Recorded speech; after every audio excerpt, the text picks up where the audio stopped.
الاطفال احباب الله. الكلام ده كان زمان. استغفر الله العظيم يا رب، استغفر الله العظيم يا رب.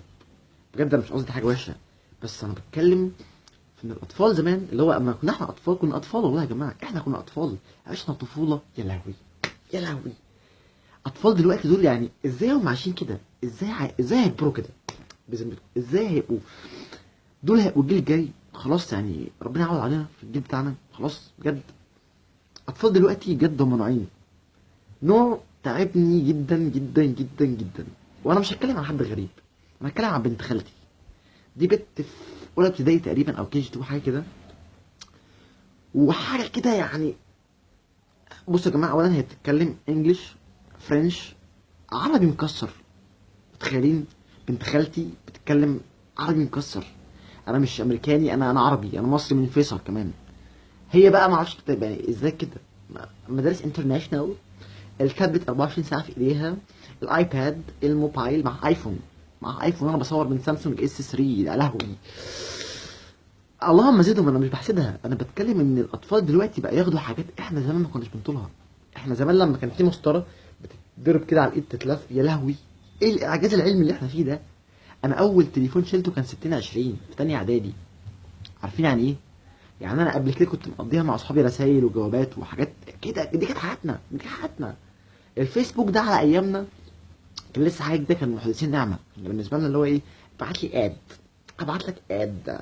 دلوقتي بنت خالتي بتقول لي عندك فيسبوك يا حسين؟ عندك فيسبوك ايه يا ماما؟ انت اصلا انت ازاي تخش عليه اصلا؟ ازاي؟ وعندها اكونت وباسورد وعندها حوارات وعندها اصحاب على الفيسبوك وعندها، يا لهوي، ازاي انتوا كده؟ ازاي الجيل الجديد ده كده؟ بس بجد انتوا ما استمتعتوش بحياتكم كطفوله، انتوا ما عشتوش طفولتكم. احنا، انتوا متعتكم في ايه؟ جيمز على الموبايل، انترنت، السوشيال ميديا. انتوا فاتكوا كتير، فاتكوا بينجو، اتوبيس كومبليت، سيجا. لعبتوا سيجا؟ انتوا والله جيل معقد، انتوا جيل طالع على حاجات ملهاش اي لازمه، حاجات كده. مخك ده بقى مقفول. فين التفتح؟ فين اللعب؟ فين الحركات؟ فين الجري؟ انتوا هتعلموا الكسل. انتوا ازاي كده؟ يخرب بيتكم، انتوا ازاي كده؟ ده نوع. تاني نوع بقى اللي هو المتشرد. عارفين النوع المتشرد اللي هو العالي اللي مطلوب في الشارع 24 ساعه؟ اهو ده تلاقي الذكر اللي ولد منه، يعني الولد الطفل، تلاقيه بيعاكس بيانات الشارع وهو اصلا طوله ما جابش ركبتهم. انتوا متخيلين المأساة؟ ده يتخاف منه اكتر من العيال الكبير، والله العظيم. العيال الصغيرة دي، ده انت يعني ما تتوقعش منه ممكن يعمل ايه. التشرد بدماغه وصلته لايه؟ عايز يعمل حاجة كده، حاجة كده، حاجة كده، بس هيأذي البنت اكتر ما الكبير هيأذيها.